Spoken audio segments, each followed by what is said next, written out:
안녕하십니까. 출순의 식빵입니다. 오늘은 2020년 8월 22일 토요일입니다. 네, 이 시간에 여러분들에게 소개해 드릴 책은 존 리의 부자되기 습관이라는 경제 서적을 갖고 왔습니다. 네, 이 책은 존 리 대표님께서 얼마 전에 냈던 책이고요. 서점에 가 보니까 2020년 상반기 경제 경영 베스트 1위에 올랐다고 합니다. 그러면서 10만 부가 넘게 팔려서 기념 리커버 에디션 책이 또 나와 있던 것을 볼 수 있었습니다. 이 책은 한국 사회에서 만연한 그릇된 소비 행태는 한국 사람들이 돈에 대해 잘못 알고 있는 탓에 형성됐다고 합니다. 바로 열심히 일하고 저축해도 부자가 되기는 불가능하다고 생각하고 포기하기 때문이다라고 합니다. 그러나 부자의 길은 사실 놀라울 정도로 가까운 데 있다고 합니다. 생각만 바꾸면 된다고 합니다. 과도한 소비를 투자로 바꾸는 라이프 스타일로 전환하기만 해도 기적이 일어난다고 소개하고 있는 책입니다. 방금 전에 읽어드렸던 부분은 출판사에서 책을 소개하는 부분을 읽어드렸습니다. 저는 이 책의 중심되는 부분 일부를 여러분들에게 간단하게 읽어드리도록 하겠습니다. 네, 표지는 이렇게 생겼습니다. 존 리의 부자되기 습관, You can do it이라고 적혀 있습니다. 네, 출판사는 지식 노마드고요. 가격은 15,000원입니다. 네, 이렇게 책의 목차를 먼저 보겠습니다. 목차를 보면 1장은 부자가 되지 못하는 이유, 2장은 돈을 위해 일하지 말고 반드시 돈이 당신을 위해 일하게 하라, 3장은 경제 독립을 위한 여정 10단계, 그리고 에필로그 이렇게 해서 마무리가 됩니다. 페이지는 210페이지가 약간 넘고요. 책 사이즈도 그렇게 크지 않아서 금방 읽히는 책입니다. 저는 이 중에서 2장 돈을 위해 일하지 말고 반드시 돈이 당신을 위해 일하게 하라라는 2장이 가장 재미있었고요. 그 시스템을 만들기 위해서 어떻게 해야 되는지를 3장에서 얘기해 주고 있습니다. 제 1장 부자가 되지 못하는 이유부터 한번 간단하게 읽어 드리도록 하겠습니다. 존 리 대표님은 수많은 강연을 하셨었는데 강연 중에 돈을 아끼십시오, 소비를 줄여서 투자하십시오라고 하면 가끔 반발 섞인 항변을 듣곤 한다고 합니다. 소비를 최대한 줄이라는 말은 돈을 위해 현재의 행복을 포기하라라는 말로 오해하기 때문이라고 합니다. 대화를 터부시하는 한국의 특유의 가치관도 그런 항변에서 엿볼 수 있다. 하지만 돈에 대한 왜곡된 인식과 태도가 한국 사회에 널리 퍼져 있다는 건 매우 안타까운 일이다. 돈을 싫어하는 사람은 세상에 없건만 한국인들은 돈을 좋아하는 마음이 드러나는 것을 부담스러워한다. 매스컴에도 돈이 없어도 행복할 수 있다, 행복은 돈으로 살 수 없다라는 말은 심심치 않게 나온다. 하지만 이 말은 반만 맞고 반은 틀리다. 돈이 많다고 행복한 것은 아니지만 돈이 없으면 불행할 수밖에 없기 때문이다. 돈이 없으면 인간관계를 맺기 어렵고 삶의 질도 떨어진다. 이것이 정확한 현실이다. 그런데도 돈이 중요하지 않다는 건 어불성설이다. 돈의 중요성은 아무리 강조해도 지나치지 않다. 나에게 돈이 그렇게 좋으냐고 따지는 이유는 아마도 돈의 중요성을 강조하는 나를 돈의 노예로 여기기 때문일 것이다. 돈에 초연한 척하는 사람들, 돈을 경시하고 낭비해 버리는 사람들인 것이다. 한국은 노인층의 빈곤율이 세계 최고인데 노인 취업률 또한 세계 최고다. 돈에 대한 이해와 관리가 부족한 결과다. 또한 한국의 노인 자살률도 세계 최고 수준이다. 보건복지부에서 내놓은 2019년 자료에 따르면 우리나라의 65세 이상 노인 자살률은 2015년 기준 58.6명으로 OECD 회원국 평균치인 18.8명보다 훨씬 높고 2위인 슬로베니아의 38.7명과도 큰 격차를 보인다. 노인들이 자살을 생각하는 이유 중 1위는 경제적 어려움이다. 자살을 생각해 본 적 있는 65세 이상 노인 가운데 27.7%가 생활비 문제를 꼽은 것이다. 안타까운 일이다. 그러면서 이렇게 표를 보여주고 있습니다. 계속해서 페이지 31페이지, 부를 창조하는 라이프 스타일과 부를 파괴하는 라이프 스타일.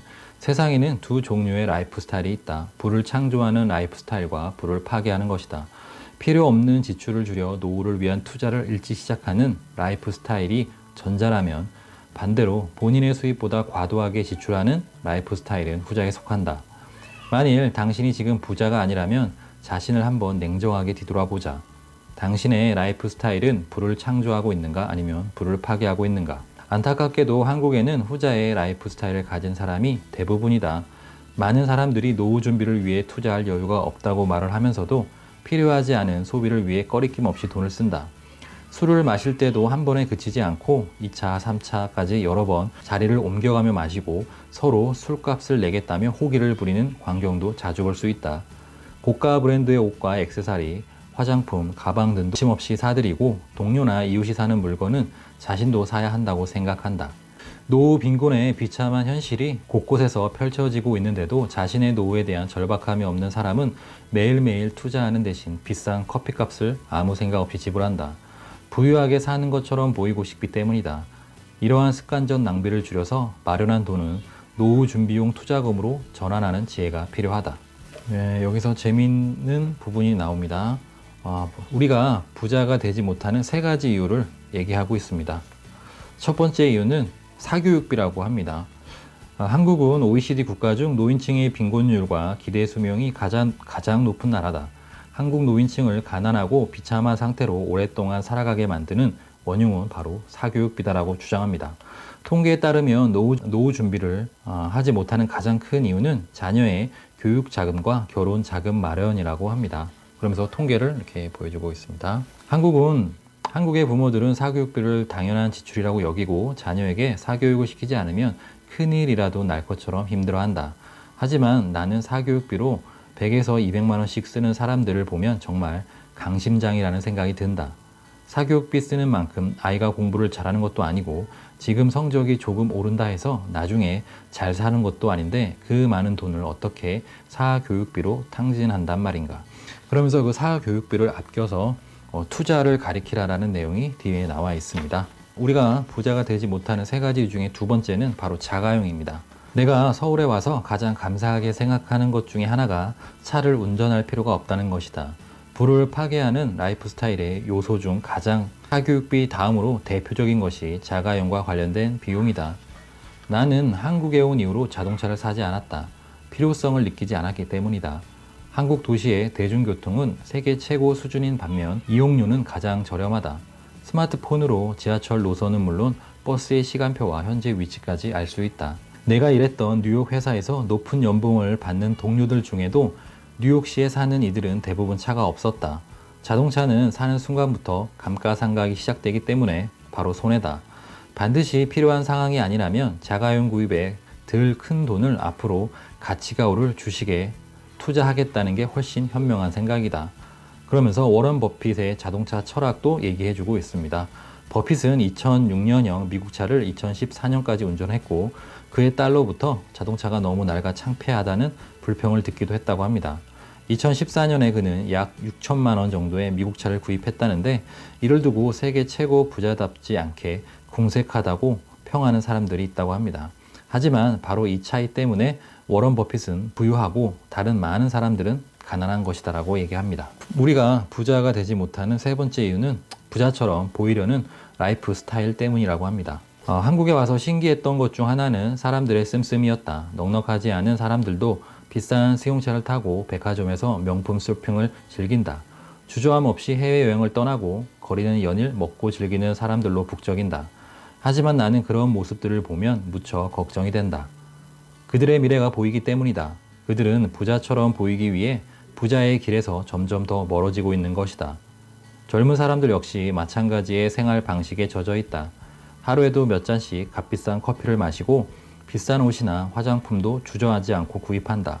돈이 없고 월급이 적다고 불평하면서도 조금만 돈이 모이면 해외여행을 가서 모두 써버리고 오는 사람이 많으면 물론 심지어 신용카드 할부로 빚을 지면서까지 해외여행을 당연시한다. 그러면서 한국에서 삼포시대, 헬조선, 흑수저, 소확행, 욜로 같은 말이 유행하고 있다. 취업난 때문에 힘들어하고 경제도 어렵다고들 하지만 공항에 그 많은 인파를 보면 누가 불경기라고 하겠는가. 어차피 자신은 부자가 될 수 없으니 차라리 지금이라도 실컷 쓰고 즐기겠다는 생각인 것일까.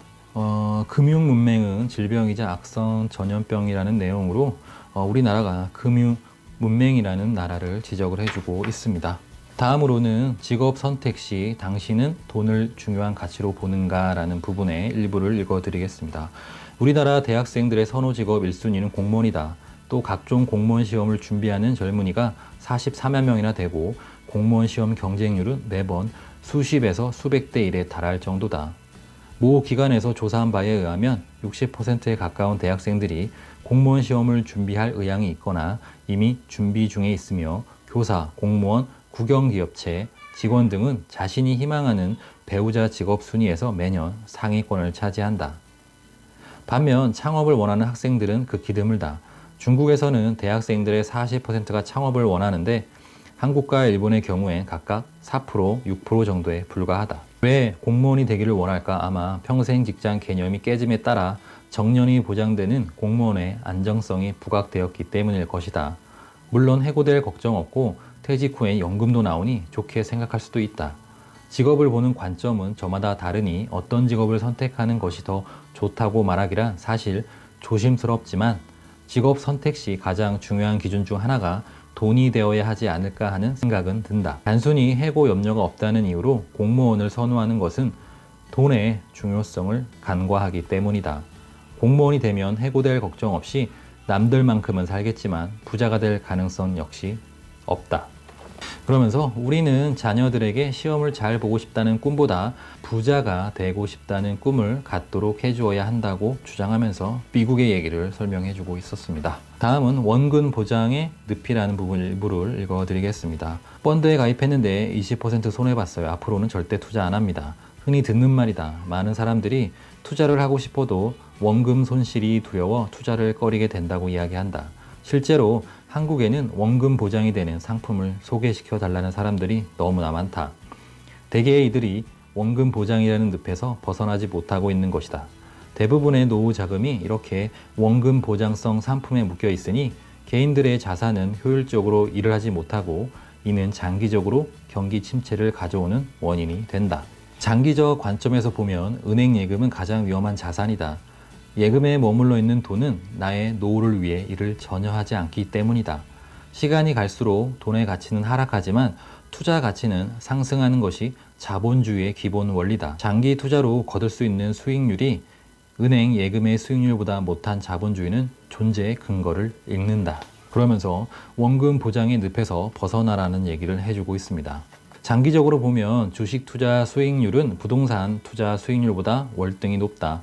어느 기업에 투자하는가에 따라 원금의 수십 배도 벌 수 있는 것이 주식이다. 이유는 간단하다. 주식이 부동산보다 훨씬 더 열심히 일하기 때문이다. 부동산 가격은 대체로 인플레이션과 비슷하게 상승하지만 기업이 얻는 수익은 장기적으로 인플레이션보다 훨씬 높을 수밖에 없다. 그러면서 주식이 부동산보다 많이 올랐다는 내용을 해주고 있고요. 또 주식은 부동산에 비해서 환금성이 더 좋죠. 금액도 소액으로 투자를 할 수 있는 부분에 대해서 부동산보다는 더 좋은 점이 많다고 주식에 대한 장점을 얘기를 해주고 있습니다. 계속해서 우리나라에서 주식에 대한 편견을 갖고 있는 부분에 대해서 얘기해 주는 부분이 있습니다. 대부분의 한국 사람들은 주식 투자에 대해 극심한 편견을 가지고 있는 탓에 은행에 돈을 맡겨두면 안전하고 주식에 투자하면 위험하게 여긴다. 다음은 계속해서 2장 제가 제일 재미있게 읽었던 부분입니다. 돈을 위해 일하지 말고 반드시 돈이 당신을 위해 일하게 해라 라는 부분입니다. 네, 페이지는 85페이지입니다. 여러 분야에서 엄청난 변화를 보이는 한국임에도 절대 변하지 않고 한 가지 분야가 있다. 바로 교육 시스템이다. 한국은 100년 전, 200년 전의 교육 시스템을 지금도 고수 중이다. 과거 시험에 합격해서 관직에 나아갔던 것은 수백 년 전의 일임에도 현재 한국인들은 열심히 공부해서 좋은 대학을 나온 뒤 공무원이 되거나 대기업에 취직하는 것이 성공의 길이라고 철석같이 믿고 있다. 이런 상황이니 부모님뿐 아니라 자녀들의 가난이 대대로 이어질 수밖에 없다. 그러면서 돈의 가치는 시간이 갈수록 떨어지기 때문에 원금 보장에 집착하는 것은 아무런 의미가 없다. 특히 퇴직 시점까지 많은 시간이 남아있는 사람은 당연히 주식 비중을 높여야 한다. 20년 혹은 30년 후에 원금이 보장될지 걱정하기보다는 얼마나 크게 불어날 것인가를 기대해야 한다. 원금 보장은 다시 말해 돈이 일하지 않게 한다는 것과 같은 의미다. 월급만으로는 부자가 될 수 없다. 노동자인 동시에 자본가가 되어 자본이 일하게끔 만들어야 경제적 자유를 누리는 부자가 될 수 있다. 하루라도 빨리 원금 보장의 늪에서 벗어나야 한다. 시간이 지날수록 차이는 더 크게 벌어질 것이다. 부동산으로 실패했던 일본의 예를 들어주는 내용이 계속해서 이어집니다. 주식에 대한 장점을 얘기해주는 부분이 있어서 읽어드리겠습니다. 주식 투자는 재테크가 아니다. 테크닉이 아니란 뜻이다. 주식은 사고 파는 것이 아니라 꾸준히 모으는 것이다. 대부분의 사람들은 주식 투자가 매수와 매도의 타이밍을 맞추는 것이라고 오해한다. 하지만 타이밍이라는 것을 한두 번 맞출 수야 있겠으나 매번 맞추긴 불가능하다. 이것이 투자와 도박의 차이점이다. 타이밍을 맞추려 노력하는 대신 좋은 회사를 찾아 그 주식을 오랫동안 보유하고 열매를 공유하는 것이 주식 투자다. 투자 훈련이 되어 있지 않거나 지식이 없을 때는 펀드에 투자하는 것이 대안이다. 그러면서 주식과 펀드에 대해서 얘기를 계속 해주고 있습니다. 뒤에 가면 갈수록 워런 버핏의 스노우볼에 대한 얘기도 해주고 있고요. 황금알을 낳는 거위를 죽이지 마라라는 부분도 재밌습니다. 그러면서 주식이나 주식형 펀드에 반드시 투자해야 한다고 설명을 해주고 있는 부분도 뒤에 나오고 있고요. 또 유대인에 대한 얘기도 나옵니다. 성인이 되거나 생일 때는 유대인들은 주식이나 펀드를 선물로 준다고 합니다. 그게 생일 선물보다 훨씬 더 유용한 가치를 주고 미래를 선물하는 것이라 생각하고 있다고 합니다. 그러면서 마지막 3장에는 이 경제 독립을 위한 10단계 솔루션을 제시를 하는데요. 이 부분은 여러분들께서 직접 책을 구매하시거나 대여하셔서 꼭 읽어보셨으면 좋겠습니다. 네, 이렇게 해서 존니 대표님의 부자 되기 습관이란 책 앞부분을 간단하게 한번 살펴드렸습니다. 돈을 위해 일하지 말고 돈이 당신을 위해 일하게 하라라는 이 주제에서 알 수 있듯이 이 주식의 장점, 그 다음에 주식형 펀드의 또 장점, 연금제도 이런 부분에 대해서 얘기를 해주고 있습니다. 기본적으로 사교육비를 줄여서 그 사교육비를 자녀들의 투자에 대한 공부에 더 쓰는 것이 자녀들을 위한 것이다 라고 얘기를 해주고 있고요. 지금 당장 긍정적인 마인드로 지금 당장 시작하는 것이 중요하다라는 부분도 얘기를 해주고 있습니다. 우리는 항상 열심히 일하는데 돈에 쪼들린다고 생각을 하고 있죠. 그것은 바로 돈에 대해서 배우지 않았기 때문이다라고 합니다. 자본주의 사회에 살면서 자본이 일하게 하는 것을 이해하지 못하기 때문이다라고 합니다. 실제적으로 이 자본주의에 대해서 가르치는 것은 대학교에서도 가르쳐주지 않는 것 같습니다. 돈으로부터 멀어지는 삶을 살고 있기 때문에 라이프 스타일을 바꿔야 한다고 합니다. 돈에 대해서 솔직해지고 부자가 되고 싶어해야 부자가 된다고 합니다. 부자처럼 보이려고 하지 말고 진정한 부자가 되기 위해서 지금부터 공부하고 투자를 해야 한다고 이 책은 강력하게 주장을 하고 있습니다. 그리고 이 책에 관련된 유튜브 영상이나 존니 대표의 강연 영상이 유튜브 영상에 많이 있습니다. 영상도 같이 한번 참고해서 보시면 이 책을 읽는데 아주 유용하게 적용될 것 같습니다. 네, 이상 철순의 책방은 모두 마치겠고요. 이 영상이 여러분들 부자 되는 데에 약간이라도 도움이 되셨다면 좋아요와 구독 부탁드리겠습니다. 감사합니다. 철순의 책방이었습니다.